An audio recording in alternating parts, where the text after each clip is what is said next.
thank you for joining us. This is Saloni and I lead marketing at Matrix. As you all know, we're here to discuss the e-commerce landscape in a post-COVID-19 world and what that's going to look like. But before we jump into the session, I'd like to quickly introduce our panelists. Our first panelist is Ganesh Krishnan. He is one of India's most accomplished serial entrepreneurs and has started, grown, and profitably exited multiple ventures. Yeah, profitably, not sure profitably, but exited multiple ventures. Okay. He is also an active angel investor and is the promoter of several large e-commerce startups such as Big Basket, Homelane, Bluestone, and Fresh Menu, among others. Our second panelist is Ananth Narayanan. He doesn't need much of an introduction either and is the co-founder and CEO of Medlife, India's largest e-pharmacy platform. Ananth was earlier the CEO of Myntra, India's largest fashion e-commerce platform. He is also an angel investor. And the reason we thought it would be interesting to have Ananth and Ganesh both join us is grocery and pharmacy are the only two real areas that are operational currently in the lockdown. And given that they're in the thick of the action, we thought it would be good to get some on-ground insights and learnings from them. Our last and final panelist is Helen Wong. She is partner at Qiming Venture Partners from China and has led investments in multiple e-commerce startups as well. A few of those are Club Factory, which is a cross-border e-commerce startup focused on India, Red Doors, which is a Southeast Asian budget hotel chain, as well as Jingaling, a social commerce platform. So thank you to our panelists for joining us. I would request all attendees to submit any questions they have in the Q&A chat section at the bottom, and it will be answered in the last 30 minutes of this session. For my friends in the media who have also joined as attendees, I would request you to treat the entire discussion as off the record and request you to not quote any of the panelists or the Matrix spokespeople in any blog, article, or news story. With that, Tarun and Gaurav from Matrix will be moderating this session, and I am handing it over to Tarun to take it from here. Great. Thank you so much, Saloni. Welcome everybody to this special and highly awaited webinar. I know a lot of you have been pinging us offline, talking about this and how you'd like to join. So we've tried to open this up to as many people who have registered. So thank you once again for being here. We have a smashing panel today with people in the middle of all the action. Ganesh, Ananth, Helen, thank you again, so much for taking out the time in what all of us can only imagine is an extremely busy period for all of you. So thank you once again, genuinely appreciate it. The way we will run this webinar is that Gaurav and I will spend about the first 30 or 40 minutes in asking some questions that I think are top of mind for many of us over here on this webinar. I'll request the panelists to just keep the answers short so we can try and get through as many questions as possible. Only the panelists will be unmuted and everyone else will, including all the attendees, will stay on mute for the entire duration of the webinar so that we avoid any disruptions. We welcome all attendees to post your questions using the Q&A feature. So there's a small button, if you'll see in your Zoom panel for Q&A. So feel free to post your question over there. And once we get to the Q&A section as part of this webinar, we'll pick the questions from there and direct it towards the panel. If you have a question that is directed towards any particular panel member, please mention that as part of the question as well. So with that, I think we'll get right to it. First, I'm going to ask the question which is top of mind for everybody. What is going on with everyone and the uncle pivoting to grocery? I think I'm going to start with you, Ganesh. Everybody is pivoting to grocery, and I think the larger question behind that question is this just to stay relevant? Is it to add GMV, or is something larger at play over here, and you see the landscape overall for grocery retail changing in the country? So good question. I see these are very abnormal times and once in a century kind of times. So these are not, there are no predictable parameters or levers to put into the model. And Ananth can tell you ex-McKinsey modeling types. And so is your partner Vikram and others. These are unprecedented times. We just can't model it. So short answer is don't know. But grocery has always been the mother of all categories. That's what we maintain. That's when we started Big Basket 9 years back. It has got a frequency of usage. Things like fresh fruits and vegetables are also extremely tough to cater to. So in a situation like this, when there is a huge pent-up demand, unmet demand, anybody who can supply fruits and groceries, fresh vegetables, becomes a king. You get a foot into the door, you are able to enter there, and you are very gladly welcomed. Okay, right? And just to share, today morning, Meena was beaming because she got tomorrow morning 7:30 a.m. slot on Big Basket. Okay, right? That is not otherwise not possible. Okay, right? Tomorrow morning slot will come, was not there. The previous time it was 5 days later she got a slot. Okay, right? So given that kind of a situation, I think it's extremely opportunistic if you are able to get to grocery. Business models are still to be proven, as we have seen in the case of milk tech or those people delivering subscription thing. The need is very clear. You make a daily run, delivery costs are low, everything is clear, but there is no business model, and we have seen that unravel. So I think it's a real big need, and it's right for entrepreneurs to do that. Everybody, their neighbors and aunts and pets should get into grocery delivery. Now that's a way for them to get a foot in the door. Yeah. Ananth, anything you would like to add to that? I had a question for Ganesh. Did you get the slot because of your promoter stake, or did you get the slot? Because I'm not able to get a slot. I've been trying. No, not because of there's no promoters quota unfortunately here.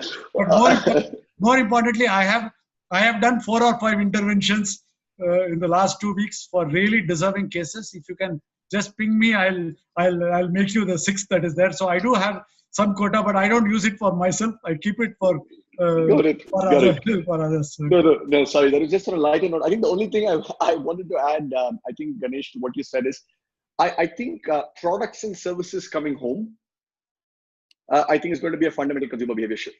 We're certainly seeing it in, by the way, you introduced me as e-pharmacy, we're e-health. And I think both products and services actually do come home. And I think that change is becoming more fundamental.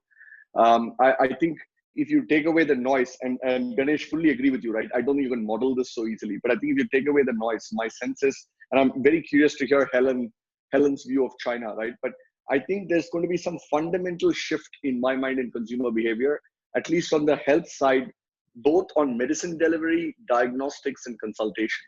I see a fairly dramatic shift towards health coming home, right? And I think that is going to be a consumer behavior shift. I think it's beyond the sort of spike in demand that you see. I mean, we're seeing, by the way, we used to do 30,000, 35,000 RXs uploads a day. We're at 70, 75,000. Right, our teleconsult is up 6x, etc. But even after it settles down, I think it will settle down to a new normal that is at least 30-40% above the baseline. And I think the growth will happen much, much faster. And I think if you think about a 3-4 year runway that most of us would have planned in our IMs, I think that number will come down to 2 years in terms of growth, because I think consumer behavior is shifting. Convenience and access are actually becoming more important than just discounting, and therefore growth will actually be driven more profitably as well. Got it. Helen, did you all see something similar in China as well? I'm sure, there was a time where essential commodities were the only ones sort of allowed, free movement through the country. So I remember one of my China partners sharing almost a flow chart that his wife had prepared, that, between midnight and 12:10 a.m., this is the site where you can get groceries. Between 12:10 and 12:20, go to this site. And so it was a fairly complex sort of, flow chart. So what happened in China, and any learnings now that you're hopefully the worst is behind you all. What has really and what was just opportunistic, like Ganesh called it. Sure. Yeah, I think I had a similar experiences, like trying to get in online groceries and finding that there was no time slot available. I have some bad experiences of selecting all the items I needed, and then at the last minute, at the last checkout, being told that there is no more time slot. And then I realized that, I have to, stay awake past midnight to make sure I can get the time slot. I didn't know Big Basket was there in China too. Yeah. No. but the Chinese online players, my usual practice is roll out of bed, have breakfast, and then decide what I want to have for lunch, and then find out that, there's nothing available. So I think in the early part of the outbreak, it was really hard. And we actually have 2 companies in our portfolio. that were impacted. So one was an online grocery, which promised 30 minutes delivery. And they had a hard time both on a few fronts. I think one was on the supply chain, because a lot of the roads to the villages were blocked. So they couldn't get the agricultural produce out of the villages. So they had to work with a lot of local governments to get, roads to be reopened, to get their goods, their trucks to be able to get the goods out. And then the other part was a lot of the delivery, delivery people were gone. They were back home for Chinese New Year, and they were not allowed to return to the cities. So basically, you don't have people to deliver the produce, even if you had the inventory. So I think, and then thirdly, even if you had the inventory, you had the delivery people, sometimes you couldn't enter the residential compounds because a lot of the residential compounds were controlling access. So there were like multiple hurdles that they had to overcome. So we saw a huge spike in demand, but it was very hard to fulfill those orders. But thankfully, one of our companies actually, became profitable for that month because in the last month, mainly because the average order value actually went up. So, as you guys know, on groceries, I mean, one of the biggest issues is the average order price being very low. And so in this case, they actually, turned profitable due to the high average order price. So I think long term, I think it's definitely, very good for them. I mean, we've seen people adopt online grocery without, where in the past they would not have done so. The other point I just wanted to make was I think that there were also another category of beneficiaries, which were the O2O model, like Hippo supermarket. I don't know if you guys know them. They're a little bit like D-Mart, but they were built by Alibaba from day one to also have a online delivery. So they actually managed very well. I would say they managed better because if you can't get the delivery man to come to your house, you can still go pick it up at the Hippo supermarket. So that kind of model probably worked better to not disappoint anyone. Got it. Okay, I'm going to switch gears a little bit away from grocery and hopefully to a larger question, which I think again a lot of people on this call. We have several hundred e-commerce founders and sort of people as part of the e-commerce supply chain on this call. What is the real situation on the ground? I think while the government has declared grocery and medicines as essential items, I think a lot of people are talking about delivery cancellations, delays, low fill rates. I think some of you all touched upon it. Would be good if you all can just candidly share with the audience what is really going on. What are the pieces of the supply chain that have started to working to some extent, and what pieces are still just things that you all are still yet to figure out. So any on it correctly, right? I think so. In health, I'll just take medicine delivery and diagnostics as two examples because both are actually services that get delivered at home, right? Something has to travel. In medicines, demand has gone up, I think, by the way, roughly at least 1.5 to 2x, right? In terms of average orders that you actually get. So there's a huge spike in demand. And this is after, by the way, reducing discounting, reducing the number of SKUs that you supply, and reducing the number of PIN codes that you can supply to, right? So that's one. Now, that said, before COVID, we used to do between 25 and 28,000 orders daily in terms of delivery at Medlife, or as far as medicines are concerned. That number went down to close to zero at the start of the lockdown. Wow. Yesterday, we touched 20,000 for the first time, right? So we've sort of come back to 20,000. But the number of orders, of course, is now not 25 to 28, but it's 50, right? So the number of deliveries are starting to go up, but not in the same level as the number of orders that are coming in. Therefore, there is more cancellations, etc. There are two problems. Actually, there are three problems on the ground. The first is actually just getting passes, which we actually got through in the first 2 to 3 days. I have to tell you that I think, at least for essential services, beyond the first day, Ganesh, I think you and I were on some TV show together as well, right? Where we were talking about people actually getting harassed in a couple of WhatsApp groups. That has now gone down, at least for us, right? So passes, I think, are starting to flow much more easily. I think the top 4 metros, no problem. But if you go to Indore, Jaipur, etc., starting to be a little bit Bhopal, all of these start to actually have a little bit more of a problem in terms of getting passes, but mostly sorted out. It took about 7-8 days, but passes are getting sorted out. The second problem actually is attendance, which is basically how do you get people into both your warehouses and to do your last mile delivery, because both need to actually happen. There, by the way, I would say we're back to about 60% attendance, 60-65% attendance. So one of the big things we're pushing on is partnerships. So, Tarun, you know this, but we have partnered up with Bogo to basically provide, bikes for people to actually come in and leave, right? Yes. We have partnered up with Uber to basically do the same thing on deliveries. We have partnered up with MyGate, right, to actually get people who actually are working for them. So there's a bunch of partnerships that actually are with Quest, with etc., where we're trying to get people on the short term to actually sort through attendance. I would say, by the way, on the attendance side, we're a 6 on 10. I think over the next 2 weeks, it should start to even out, right?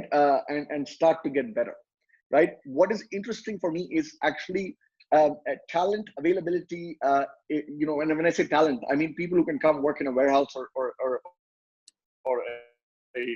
doing a delivery is starting to go up, because there is large parts of e-commerce that are going through a big downturn. Whether it's formerly, the company for Myntra, if it is Zomato and Swiggy, etc. So therefore, there is supply that's starting to come available. It is a matter of organizing the supply in a seamless manner, because you have to get every new person a pass. You have to make sure that you actually train them. So I think, and by the way, again, I don't know how many of you know this, but if a pass gets misused, Ganesh, you and I will likely be in jail. Right? I mean, I don't know if you've been on all these WhatsApp groups, right? So I think it's just hard to actually manage this, because you have a very distributed workforce and we're trying to manage attendance. That's sort of the second part. The third part, which I think is a more complicated about it, is actually supply chain. Yeah. So if you think about medicines coming from pharma companies to their distributors into our hubs and then into warehouses, that process, I mean, we used to carry about 30 days of inventory. Okay. We're now down to 18. Right? Which is alarmingly low, because what happens is that 18 is an average. The top 5,000 fast moving SKUs, you run out much faster, right? And actually getting the supply back has been actually quite difficult for two reasons. One is there is some level of disruption in the pharma manufacturing chain itself, right? The second is the pharma manufacturing to the CFA, to the distributor. Every distributor and every CFA is also not able to get people. Yeah. Right. So how do you actually pack the boxes? How do you ship them? So we are now working very closely with Blue Dart, with delivery, with Ecom Express to solve the entire first mile logistics. Right. And we're actually building out the tech where we're integrating with we have already integrated with the delivery to the Ecom Express, but we're starting to now integrate with all the large distributors and sometimes directly with the CFA of the pharma company to manage the supply chain. But I think, by the way, that needs to get sorted out much, much more over the next 3, 4, 5 weeks. Because if that doesn't happen, you can get demand and you can have all the people in the world, but you won't be able to deliver because you don't have product, right? And then the last point, and then I'll sort of pause. The last point that I think over the next 4-6 weeks that is going to be an issue is the number of hotspots with ceiling is increasing. So I think collectively figuring out a way to deliver essential services, and Ganesh, maybe this is groceries plus medicines plus something into a pin code or into a development with a few hundred or a few thousand families is going to start to actually become more and more important. And you have to figure out a tech-led way to do it for us to be able to do it at scale, right? And so we're now trying to talk to the MyGates of the world to figure out how to actually do that, because we see that coming, right? So, sorry, I know I went all over, but I think initially there was a pass problem and just the legality of getting our people aligned. Second big problem is attendance and how do we manage that both through incentives, safety of our employees, and partnerships. The third is how do we actually manage the inventory and supply chain, which I think is starting to break in many places for us, right? So if I look at our major pin codes, we are now active roughly in about 8,300 pin codes. We used to be active in 2,000. This is between us and our delivery partners, right? 8,300 out of roughly 22,000 that we were active in. And we're slowly moving it up. I think our lab services is a very different picture, because there the demand has dropped, and we can maybe talk about it as the next question, which is, I think in some e-commerce category, there is drastic drop in demand. Yes. And how do you deal with it? So I'm just going to start picking up from some of the questions that the audience has asked. And Ganesh, question for you at this point of time. I think Ananth spoke about spoke about medicine and the supply chain. Would love to get your perspective on the grocery supply chain, right? Because it's not just the large manufacturers like Unilever and P&G. There are a bunch of distributors, local manufacturers. How are they holding up? What's the situation there? Is there more pain coming? Because obviously they'll see a drastic drop in demand.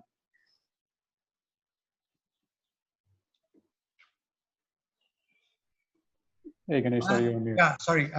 Sorry. No, Ananth gave a very comprehensive and long answer to the question. So there's not much left for me to say. Specifically, see on the grocery side. On the grocery side, we have had initial few days, first 4 or 5 days of the lockdown because of passes, because of interstate borders getting closed, trucks not going back. There were some disruptions. Otherwise, right now, the supply chain for grocery from mills, fresh fruits and vegetables, from farmers, from farms, from wholesale mandi is pretty smooth across the country. There is not a problem because these are seen as essential services. For these across the border, interstate border also, they are completely allowed. So that's why even if you see in most of the places, the neighborhood shops and all that, forget the first 4 days of lockdown, now is pretty full. There is no challenge there. The problem is in getting people to the warehouse to do the packing, picking and delivery and all of that stuff, for which companies like Big Basket are adopting multiple means, getting a bus, delivering it in bulk, asking people to combine all the neighborhood orders, sending one truck to the apartment and asking people to do that. All that, the last mile, picking, packing and segregating orders for individual is a nightmare. As we speak, there are 7,700 open positions for pickers, packers, entry level in the warehouses. What has happened is because of the mock trial lockdown that was there on Sunday, after that, before the actual lockdown came, there was a period in which people went home to be safe with their family, to take care of their family, and all of that stuff went back home. Suddenly, zero notice, the lockdown was announced. So they could not come back. So from a pure Big Basket perspective, supply chain is not the problem. Delivery is not the problem. Right now I'm talking about. Last mile is not the problem. Thanks to Swiggy, thanks to various people, partnerships that we have had with people, we have solved the last mile problem also. Right now, if magically people on the panel can give me 7,700 people for warehouses, we can actually lick the problem. That is the fundamental problem that is happening. If the lockdown gets opened across the country, not just in some states, for 2 days, the pickers and packers who have gone home are waiting to come back. They are wanting to do it. Okay, right? They can come back. If it doesn't get opened, it's a major challenge. The last point is that one of my one of my social initiative where we are working with inside some of the cities. I was about to say my only not-for-profit, but then I realized all my businesses are not-for-profit. That sounds very familiar to our business model. Yeah. So I'm a non-profit expert. Okay, right? Me too, Ganesh. Welcome. So because of that, we know that certain places and pockets are very badly affected. Okay, it is getting worse in those places. Noida is one example. So what is going to happen to those places? Where will normalcy return? Is a major challenge. But in general, right now, this is a challenge. Things are getting better, but and in terms of numbers, I mean, between us in this call, not to be quoted, we are at 50% of the peak volume numbers, right? And the choke is in the pickers, packers, warehouse people. Yeah. I think another question, and this time for Helen at this point of time. Helen, in some sense, you're almost coming to us from the future, right? Because you're maybe 2-3 months ahead of where we are. What is the new normal? And how are things in China across sectors, right? Not just maybe grocery and pharmacy, but also other sectors like offline retail, fashion. What is the new normal? And also, just in that, if you could talk a little bit about offline retail as well, and how that is picking up. Yeah, sure. I would say that on the whole, this has really been a wake-up call for a lot of offline businesses and for people who were not so much into the digitization of their services and products. Overnight, I think, there's a joke that says, you don't know any tutor in China that doesn't know how to use online education. And, I think you don't know any restaurant who doesn't know how to do online meal delivery. So I think that there's been a real shift in that sense. I did go to a mall last weekend, and I was really surprised because I thought things had largely returned to normal, but the foot traffic was still really low. And even in a restaurant that used to be really full, it was maybe about 30% occupied. And I think the reason is because the cinema is not open. So the cinema is usually a draw for the crowd.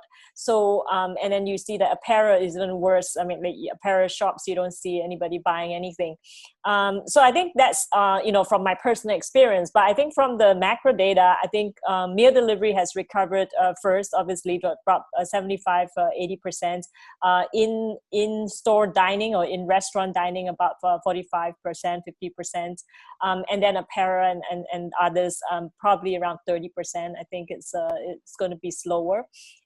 So that's really what we are seeing in that sense. I think what we have tried to tell some of our brands, our consumer brands, to do is to really leverage the digital channels. So during the period where the malls were all shut, they had these WeChat groups basically with their VIP users.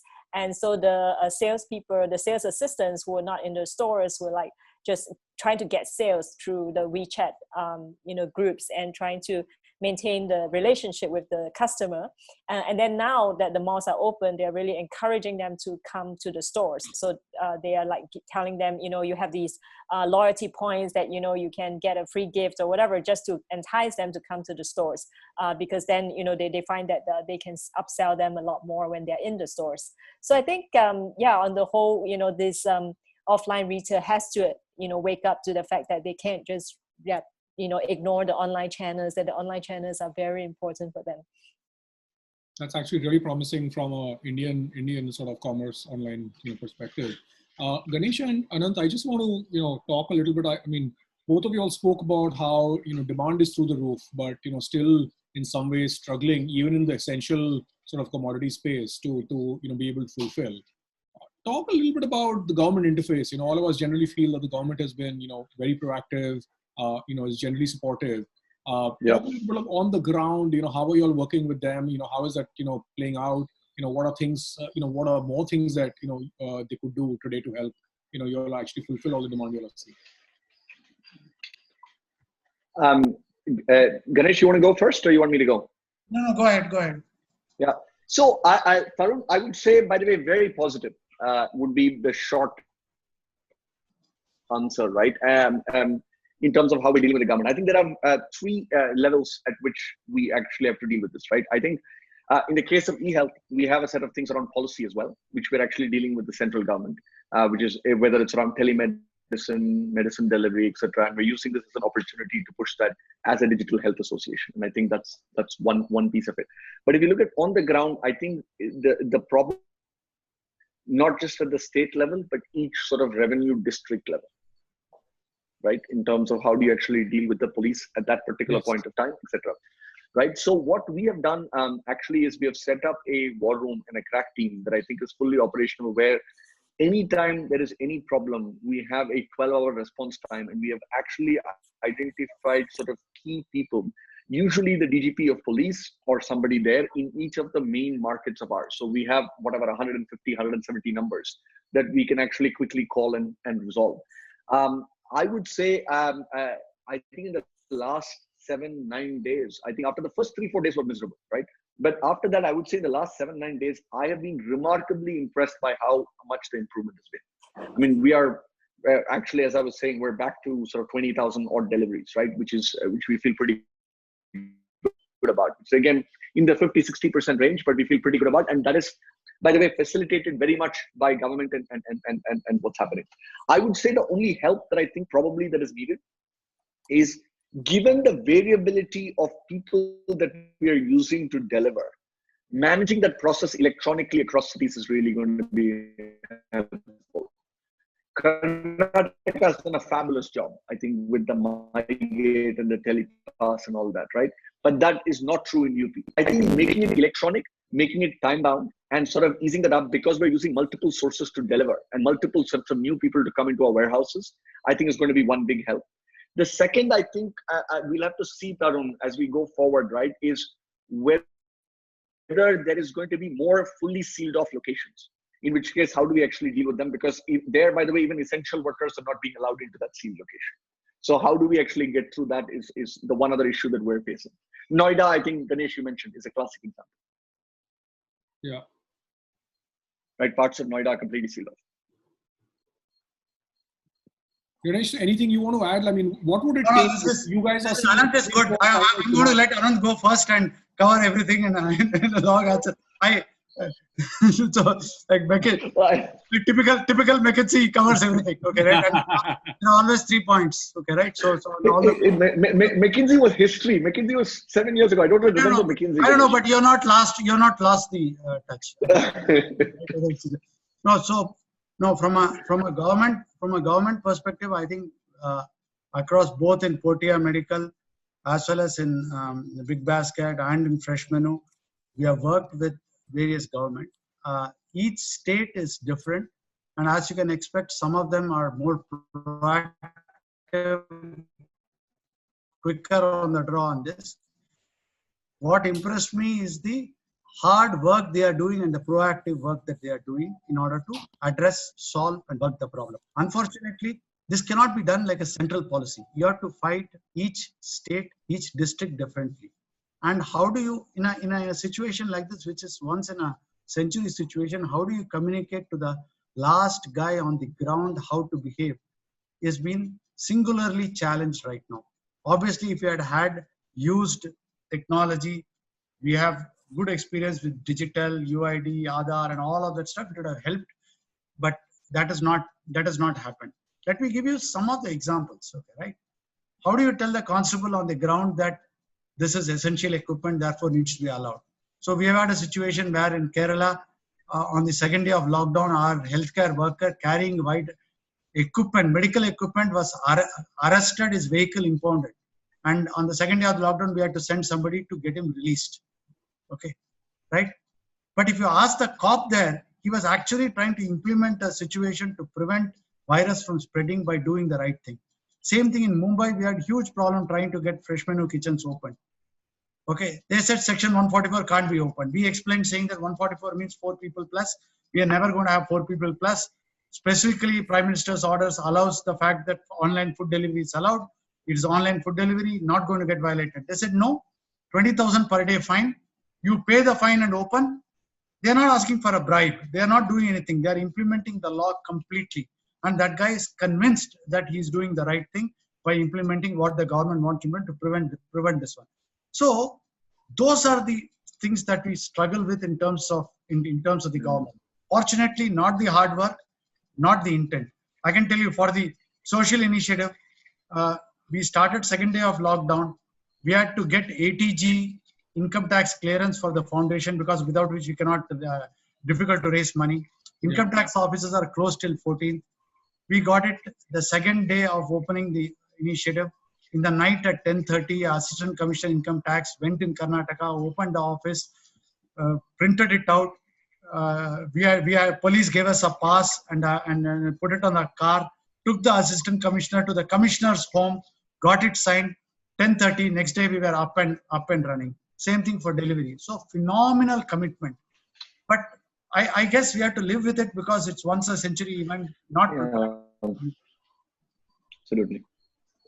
So I guess the next theme of questions is, this has almost created a list of haves and have-nots. Right? There are people that are, commerce founders with products on the essential goods list, commerce founders probably with others, right?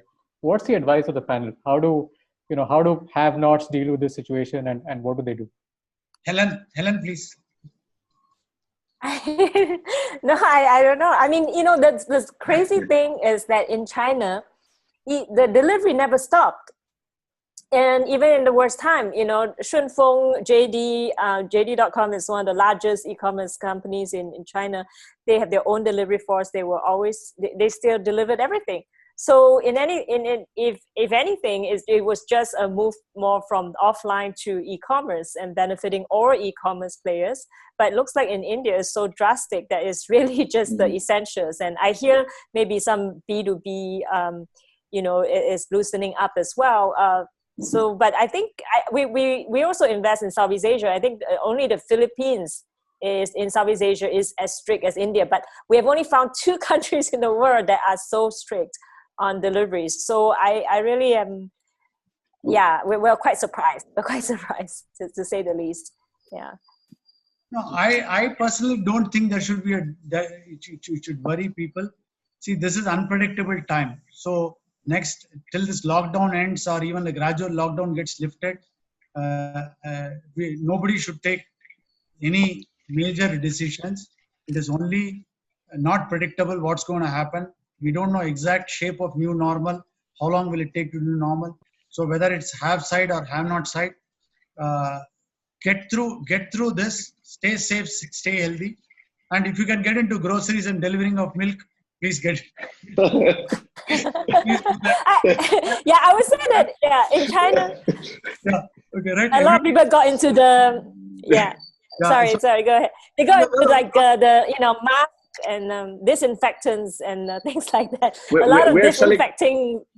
We're selling a lot of masks and hand sanitizers. Okay, so just do that. Some of the things that we have learned where we have the luxury to be able to do that is that shift your focus to things which are there. Portia Medical, I can give you an example. Physiotherapy is elective. Nobody wants to get physiotherapy done. So it's a big challenge. You cannot get that done. But nursing attendant, nurses are required. But many of the apartment complexes are not allowing external people to come in and go out. So all the requirement has shifted from to 24/7 stay-at-home nurse or nursing. So we have enabled that by giving additional incentive to people to be able to do that. There are people who cannot do it because they have their own families. That has happened. So elective physiotherapy is gone, whereas home chemotherapy, things that Ananth talked about, home health, all those have gone up substantially. So we are moving that. So there we are in some parts of it which are haves and have not. There are things that we supply for Botox injection and all this. That obviously people are to do that stuff. Similarly, where it's discretionary nursing, pregnant women, expectant mothers, or just delivered. Again, those are categories where earlier they could have done without maybe a full-time nurse. Now, because they cannot get any other help coming in and going out, it's dangerous for expectant mothers to get exposed. We are doing that. So some reshifting. But honestly, Gaurav, all of this is basically holding strategy during the spirit. Trying to do too much of analysis and modeling right now would be a waste of time, in my opinion. Just maybe Ganesh, just to add on, since you made some dings on McKinsey and me earlier, there is a predictor. At least McKinsey has come out with a little bit of a model, right? I don't think, by the way, anybody particularly knows. So I agree with you, Ganesh. I don't think predictability is there, but I do think there are 2 or 3 scenarios that can play out. See, my sense is, I think the next 2 quarters, I fully agree with what Ganesh has said, right? I think AMJ and July, August, September, I think will sort of be noise, right? I think the only advice I would have for people is sort of hunker down, figure out how to manage cash flows, and figure out how to actually get through that phase, right? In terms of the rebound, I do believe that fundamentally any product and service coming home will actually be better. I don't mean that for just medicines and groceries. I do think, by the way, Myntra and fashion and all that, I think will start to come back. I think on the online space, right? Because I do think people still have needs. I think luxury itself may come down a bit, but anyway, India had almost no luxury market to speak of. So I think the mass market will start to come back. It may be 1 to 2 quarters, but I think it'll start to come back. I think the extent of the recovery will depend on the extent of the supply chain issues that we face. For example, if manufacturing gets disrupted dramatically, right? And retail manufacturing gets disrupted, then I think you'll have a longer time to the recovery, right? But consumer behavior, I think, is going to change. I think, for example, likewise, I don't know what you think, Ganesh, but work from home will become fundamentally a new consumer behavior, where 4, 5%, 6% of the workforce that is in corporate real estate will work more from home. So I think that will have some implications on both productivity as well as real estate, right? So I do think there are sectors that will move up and down. I think impulse buys, I think will get impacted in 2 quarters, but will start to come back in a bigger way. Here is an interesting factoid. Since I have a lot of time, not so much time, but I like reading stuff. But if you take post World War II and post the Spanish flu, which are the 2 nearest things that have happened in this kind of a massive pandemic type thing. Interestingly, the maximum renaissance of both arts, fashion, etc., all happened in the roaring 20s and the 60s. So again, if you take and say there will be disruption, post that, I'm an optimist. I actually feel it will come back stronger. How they consume the products and services in terms of demand might be more. I do think the malls and offline retail will take longer. My sense. Yeah. Go ahead. So my sense is that, Ananth, is there is distinctly 3 phases. One is the lockdown phase. Other one is recovery to normal phase. The third is new normal phase. So right now we are in the first phase where, like I mentioned, just grin, bear it, get into delivering groceries if you can, and then go. After that, the next phase, we don't know whether it is 2 months, 3 months, 6 months, 9 months. So obvious things, remote working will stick. People who have come, new users who have come into OTR Medical or e-health or groceries, for example, all of them will not stay, but good percentage of them will stay because they have tasted the benefits of it. The inertia has got removed. Exactly like what demonetization did to digital payment. That 100% will happen. We are going to see that. We are going to see that drastically. Despite Shah Rukh Khan and despite television shouting from rooftop, for 9 years people do not think of buying online. Now everybody is messaging saying that when am I getting my slot? Okay. So that is good structurally for the industry. Similarly, remote working, video conferencing, more seminars like this, less of big events, all of that is going to change. So I think that's going to happen. New normal, I really don't know how to predict about. I mean, will we stop buying fashion goods, high-end fashion? No. But are we going to do it in a hurry right now? We have to first solve more existential problem. Then we go there. So I don't see a 9-month, 12-month change. Significantly, things to change. Guys, I just had one question, and then maybe we'll move to the audience Q&A section. So Helen, again, for all the e-commerce founders that have joined here, I think many of them were planning to raise capital sometime this year. What is the fundraising environment in China like? What would be your advice to anyone that was looking to raise capital over the next 6 to 12 months? Yeah, I think that there is still. I think there's still a lot of capital around. Qiming, we just announced a $1 billion fund just a few days ago. So there's still capital, but I think that if VCs tell you everything is business as usual, that's really just them trying to put up a brave face, right? Because to be honest, the thing that is most taking up most of our time right now is portfolio management. We definitely need to see, which companies are most affected. Is the impact temporary? Is it permanent?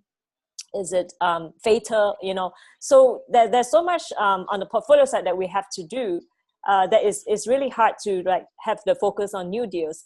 Having said that, I think we are aware that there's things like the new normal, right? I mean, there will be companies that are born after this that would probably, be huge companies, be the next, unicorn or whatever, just because they're riding this new waves, right? Taobao and JD, they really came out from the SaaS era, right? And e-commerce blossomed. So we think there will be new companies coming out, and we want to grasp those opportunities as well. It's just that, probably the next, I think, I would say months or so, we will be focused on portfolio. And then I think after that, we will be looking for these new opportunities. We also internally, tell ourselves not to just go for whatever seems to be the new sexy thing, right? So everybody talk about online education as a beneficiary. So, all of a sudden we had 3 deals being presented that were on online education. So we want to be cognizant that, we're not buying at the peak, so to speak. But we did, for example, make a, investment in a new company, which I thought was very interesting. Is this about this work from home theme? But more really, I think people will go back to their offices. But what they have done well is actually online training. So they realized that besides online education, there's a lot of companies that want to train their workforce very quickly. So a lot of the content, like whether it's a webinar like this, or it's just some kind of knowledge sharing, like what Ananth has mentioned, that you can use this, we have these WeChat video conferencing tools, and it includes like a QR code for people to scan so they can join the training easily. So things like that, where you can tie up, you can even sell this as a service. That is, which we think was a very interesting new opportunity. Yeah. And are you, maybe some knowledge sharing. I know this is a question on everyone's mind.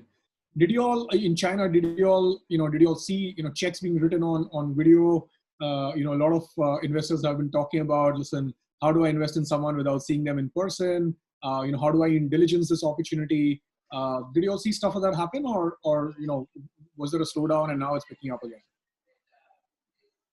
I don't think we've done any deals where we haven't met the entrepreneurs, if that's the question. But I do think, like, for myself, because like with Zoom being so much in use, especially for, Chinese VCs working with Indian entrepreneurs. Yes. I think we're quite comfortable with that. Yeah, but we do like to meet the entrepreneur before we write the check. Yeah, and I think some on the ground due diligence is always helpful. So yeah, so we'll stick to that for now, I think. Yeah. Got it. So I mean, that does not exclude us from maybe writing checks for entrepreneurs that we've already met. So yeah, just to be clear. Yeah. Sure. Yeah, I wanted to ask a question. No, I wanted to just this one. See, it depends upon the entrepreneur. There are some. I mean, most of the VCs are very happy not meeting me and writing the check. Okay, right? So, but that's just you. That's just you. Yeah. Yes. I think repeat entrepreneurs are different. Some people are better avoided. Even the threat of meeting can motivate people to write. Right. So, but one question for all the VCs here. So Tarun, Rajendra, Helen, and others who are Gaurav, of course. Okay, right. So tell me, from an entrepreneur side, this is to a VC. What is it that you do? This is obviously unprecedented. There are companies that have raised money at a high valuation, high by today's standards. Yes. Okay. Some of them are in the process of raising money. Okay. Forget the temporary issue of lockdown and next 1 month. In the near term, they are not seeing how things will come to normal to be able to, so the burn will increase, revenues are down, the costs are high, they will cut costs and all that stuff. And that fundraise which they had planned, they were out there going to close in the next 3 months. New fundraise is not likely to happen. What are the existing VCs doing, and how do you handle it? Obviously, there is a reason for it. There is need for you to protect your babies and all that stuff. At the same time, you have a fiduciary responsibility to LPs. Some of them, if it's in travel or travel planning and all that stuff, or a cruise industry, you know that how much time it's going to take. Yes. Question 2, how do you deal with structure valuation when you have multiple VCs with different time horizons? Some of them can participate. Some of them, even if they can't participate. So explain to us some of the dynamics of what's going through with your existing portfolio. Yeah. So let me answer that from the perspective of what I would do if I was an entrepreneur, right? Because I think that will be probably more relatable to the audience. So I think here are the few things that we've seen companies do, and here's what personally I would do, right? I think the first thing is one needs to acknowledge the new reality that your revenues are either zero or trending towards zero, and a lot of the cost base that you've built up. One needs to be very, very nimble in sort of accepting that reality that, listen, my cost base was built up with a particular, revenue projection. If that revenue projection itself has gone, I need to start thinking, a cost base from a grounds up, bottoms up perspective. I can't, say, okay, it's X and now let me cut from X. You need to start at zero and say, okay, what is the cost base I need to actually build up from here, right? And I know it's much easier said than done, but philosophically, that's what one would need to do, right? So that's number one. I think the second thing is obviously if you have investors who are already on your cap table, most high quality investors are working with their companies to very actively support them. Now, in some cases, they can support them with, depending on each one's, capacity to write a check. If you need, $20 million, you may not get it. But if you need, a few $1 million to help you, sort of sustain through this tough period, I am yet to see any scenario where investors are just, putting their hands up and saying, sorry guys, we're not supporting, right? I have not seen that as yet. Every single scenario that at least we are part of, investors are being supportive across the table. But it has to be, feasible. It has to be practical. I have to balance out my obligation towards the founders we have backed with the obligation towards the LPs whose money we are taking, to make sure that we are not putting good money behind bad, and we are being sort of rational. We are making sure that we're putting in money when we're seeing an equal action by the founder to do the right thing for the company, bringing the cost structure down, right? And I think the third thing is, I personally would do this. I would be generous with equity. I think you need to survive before you can think about thriving. So if it means that, money is available at terms or, at prices that you don't like, I would, personally dilute more. I would personally, take money at a much lower valuation, because, entrepreneurship is all about being practical also, right? You can't, everybody enjoyed the last 10 years bull market, and everybody saw the 10 times GMV and 20 times GMV multiples. There's a time if you need to suck it up and take money at 1 times GMV, so be it, right? And so I think Tarun, how do you handle in such a situation, down round, anti-dilution kicking in for all previous rounds, and or do you treat it as a special tier capital, only a COVID capital on special terms? Don't do that. Explain a bit, because the challenges are simple. If you have done Series A and you want to do a down round, it's fairly simple. But if you're talking about Series D with for the 3 rounds, 4 rounds, how do you? Is there a special structure for a COVID funding? I think the easiest thing to do is, and I've seen some of the more later stage startups are actually just taking converts. Nobody is getting into this complex structure of let me price the round right now. If it's a small amount that is required, you take it as a convert. You say, hey, you know what? Here is the floor. Here is the cap. Here is the discount. So that way there is some incentive for the people who are taking that risk to actually come in and put money very quickly. Right? Because like you said, it is very complicated. Unwinding multiple series of preference shares that have been raised earlier is very hard. But if that is the only way that capital is available, let's take the theoretical case where you're a Series D company and your valuation is now that is being offered to you is below in your Series C price.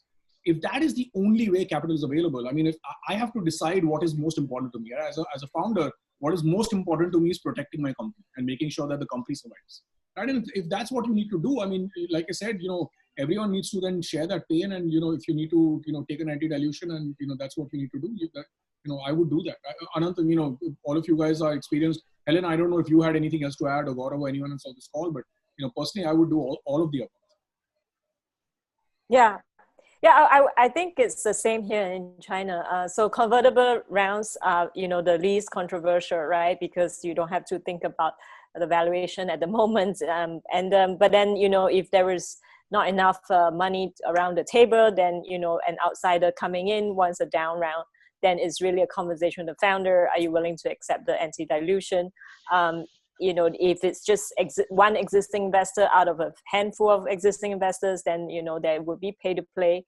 We haven't seen that much in China just because, we have been in a bull market as well for the last 10 years. So nobody likes to be so, make it too painful for the investors. So I think, but, in the past, when I used to be in the Valley, we saw a lot of pay to play in very tough situations. Yeah. Okay, guys, I do want to give, we've had a very patient audience. So I do want to just give, if all the panelists allow, and we have maybe 15, 20 minutes more, we'll just do a quick rapid fire with some of the audience questions. And I'll just hand it over to Sudipto. I think he's been looking through all the questions. Sudipto, hit the key themes. I don't know if we have time to go through every single question, but if you can just maybe broadly bucket the questions into some, key topics. Let's hit the 4 or 5, top topics that we have. Sure. I think, first of all, thank you, panel. The first question that has been going in the mind of a bunch of e-commerce founders, especially in the non-essential category, is how do they think about demand and inventory planning for the next year?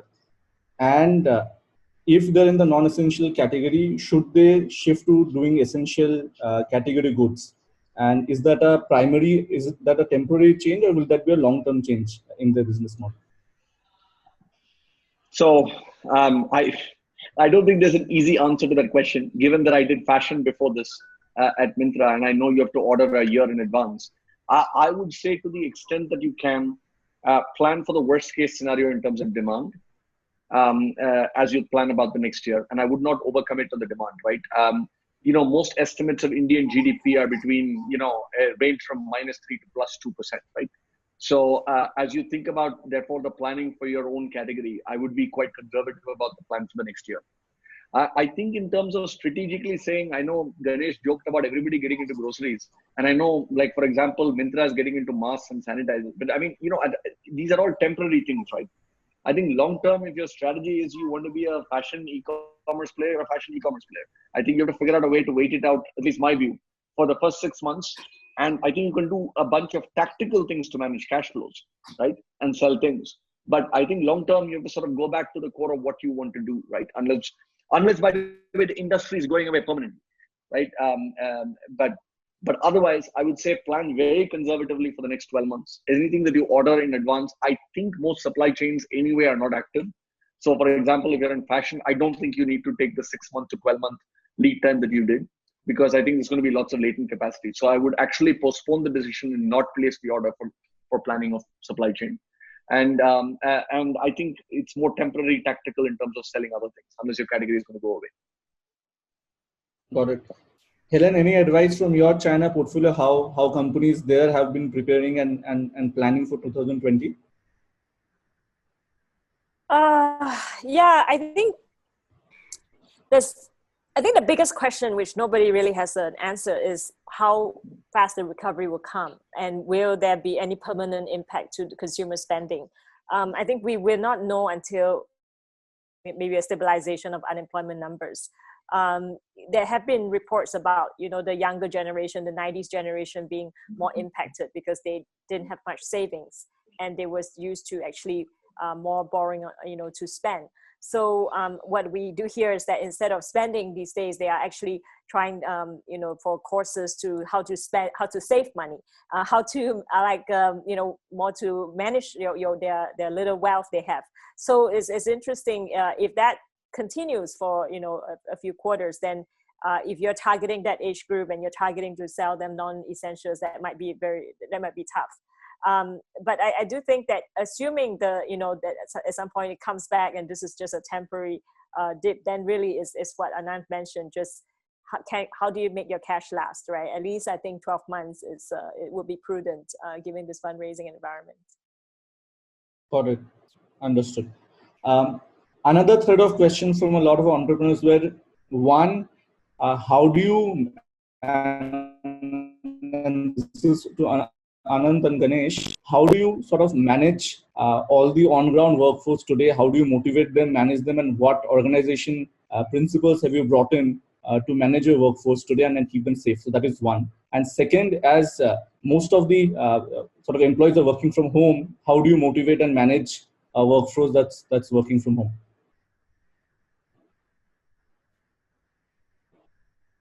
Ananth, go ahead. Ananth, I think you're on mute. Yeah, sorry. Sorry. Okay, Ananth is on mute. So No, I can go. Sorry, go ahead, Ganesh. Either way. No. So, no, purely from, sorry, there are two parts of the question. So, no, one is motivating the people from working from home is obviously a new thing for us. Well, some of the practices that we are doing is every day ensure that every team does have at least a 15-minute Zoom call like this, and they touch base in the morning and evening so that the touch is not lost. That's very important, both for psychological, emotional, as well as professional reasons, that you are able to, whatever water cooler conversation that you have had, you are able to do the same thing here. That's one. Two, whether it is Slack or Telegram or various tools that you use them extensively and learn some of the new behaviors that are better. Normally, when we used to have meetings, there is fair bit of wastage of time. Now we are insisting that people send a note ahead of the meeting, ahead of the Zoom call, So people read up and come. So some of those good practices have started seeping in now, thanks to this. It's almost like what we do personally in terms of 20-second hand washing. I've never done that in my life now, but now I have learned it's not going to change. So some of it is really, really positive. That's the second part in terms of working from home. In terms of otherwise handling people and motivating, it is a big challenge. We are trying to see not to take any knee-jerk action right now. Company to company is different. There are some companies which are sitting on much longer runway, where some companies where the disruption is much lesser, or the business is moving more than you can handle. Each case is different, but we have to prepare for it now. Some of the principles that we have used is over communicate than under communicate, because people are very, very, very concerned and anxious about what's happening. Whatever we can communicate, including saying that, listen, we will do this in April, but by end of April, we'll be able to come out with a better strategy. But till April, we are taking this stand. Please bear with us to be able to do this. That's important. And communicate 2x of what we would have normally communicated earlier. So that, I think, has helped in terms of trying to allay some of the concerns that is there. But frankly, we are still on a really wait mode. The people who are on higher salaries, we have told them that April, May, June, there is going to be a salary cut. We have changed it into, instead of the salary cut, we are changing it into options. There are companies where we are giving 2x, whatever we have cut, we are giving 2x worth of options for the same amount. That is one way to say we are not cutting, we are giving you, instead of cash, we are giving you in time, and just as a goodwill, we are giving 2x. The other thing is, whenever we want to do a change, we want to do it at one stroke. We owe it to the employees to be able to say, not do it continuously every month, do that stuff, but still waiting for clarity to do that. So that's as far as most of our companies are concerned. Ananth, over to you in terms of that. I think you covered it as comprehensively as an ex-McKinsey person would, Ganesh. Yeah. The only add that I would have actually to this is I think on the over communication, some of the tactical things we're doing is I'm doing, for example, a virtual town hall, with 400, 500 people every 2 weeks. I do at least 2 video messages every week, and I try and thank a team. We have started this whole thing called Medlife Heroes, where the people who are on the ground that we actually celebrate, who are actually going out of the way. There's a woman who walked 40 kilometers and was a pharmacist and came to Calcutta and did 2 shifts, etc. Right? So there are many of these stories that we're actually publicizing as a way of means and motivating. On the Indian Jugaad side, we're on the workforce on the ground, we're not only calling the fulfillment center folks, we're calling the PG owners, we're calling the parents, we're calling all sorts of people to make sure that you actually can get them actually to come to work, which I think is actually working quite well. We are actually budgeting and spending dramatically more on health and safety. Right? I am adding 0.5% to my unit economics cost. I'm discounting and so on, but I'm adding 0.5% to my unit economics cost to make sure there are masks, sanitizers, there's a doctor on call, blah, blah, blah. And I'm making sure that that is all known and publicized, not just to the fulfillment center folks, but to their parents and their relatives and all the rest. Right? So we are spending more in order to make sure that people come back as well. On a lighter note, by the way, we are having Zoom calls where we have 30 minutes of actually what Ganesh said, which is without agenda chatter once a week with each team. So you can't talk about work, but you can talk about your family. You can have the dog on the Zoom call, whatever it takes. But it actually sort of represents a little bit of the lighter side, because otherwise we're actually working quite intensely 10, 12 hours a day. So half an hour every week with each team, we actually do that session where you don't talk about it. That's a great idea. One final question, and this is targeted to all the panelists. Looking post-COVID and taking a positive view of life as well, what do you guys think will be permanent behavior changes and opportunities, especially in e-commerce coming out of post-COVID, maybe a year down the line? If I combine my previous life and my current life on a lighter note, fashionable face masks. No, I'm just kidding. Just kidding. Although I think that actually is a trend that I think will happen. But I think a little bit of what I said, guys. I think consumption and consumer behavior of things coming home will change. And I do think, by the way, if you take a 12-month view, there are certain sectors that are going to fundamentally change in consumer behavior. Education, I think the entire education system is going to change. I think universities in America will operate differently. I think universities globally will operate differently. I think education here will be very different. Health will be very different, right? I think experiences will start to come back. I think travel is going to take, 18 months to recover. So I think more experiences, localized experiences will start to become interesting, right? So if I take the e-com world, I think consumption, I think Ganesh rightly pointed out, I think whether the recovery is 2 quarters or 3 quarters, nobody knows. But post-recovery, I do think consumption will come back. How it's delivered might change, but consumption will come back. I'm very optimistic. Ganesh, Helen, your view? Yeah, I think, for e-commerce, I would just add that, I think for a lot of brands that we see, they are now moving more to online channels. So whether it's not just selling their goods, but also making sure they have more of a presence in terms of the CRM management, in terms of the channels that, the tools that are provided for example, by platforms like WeChat, and also to do more like live streaming, influencer marketing. That's very much a big trend right now in China still. So I think I see brands, suddenly having this wake-up call that they need to do more of that and not just, go to the traditional offline channels. No, I do see behavioral changes that will affect businesses. So clearly we talked about work from home, more collaborative working, more remote working would do. And things like video conferencing, for example, as a way to do that will change. I also think very strongly this will push for more sanitization, more hygiene, more immunity building, products that have nutrition products. People never bothered about these things as much as before. All of that will happen.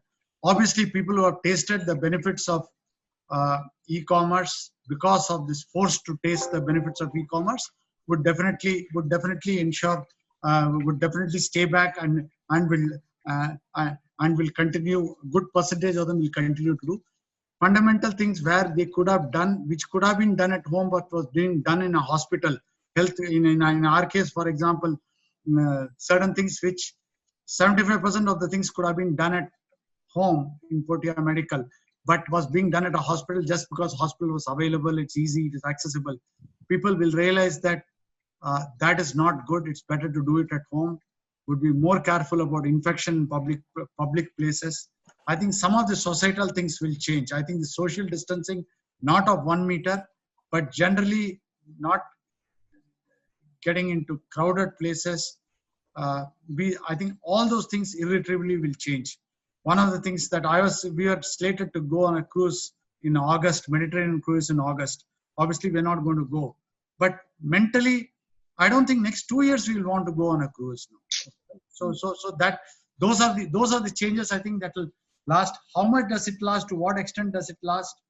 Don't know. But I think it's not going to go away in the next 12 to 24 months. Got it. Being cognizant of time, handing it over to Tarun and Gaurav back, and we'll take some of these questions offline.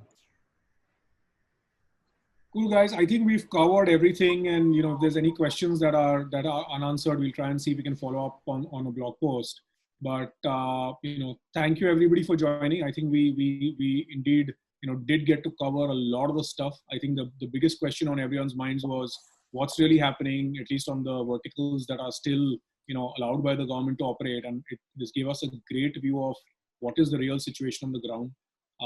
Hopefully this will all be behind us soon, and some of the stuff we spoke about in terms of what does the post-COVID world look like, we all will get to see that sooner than later.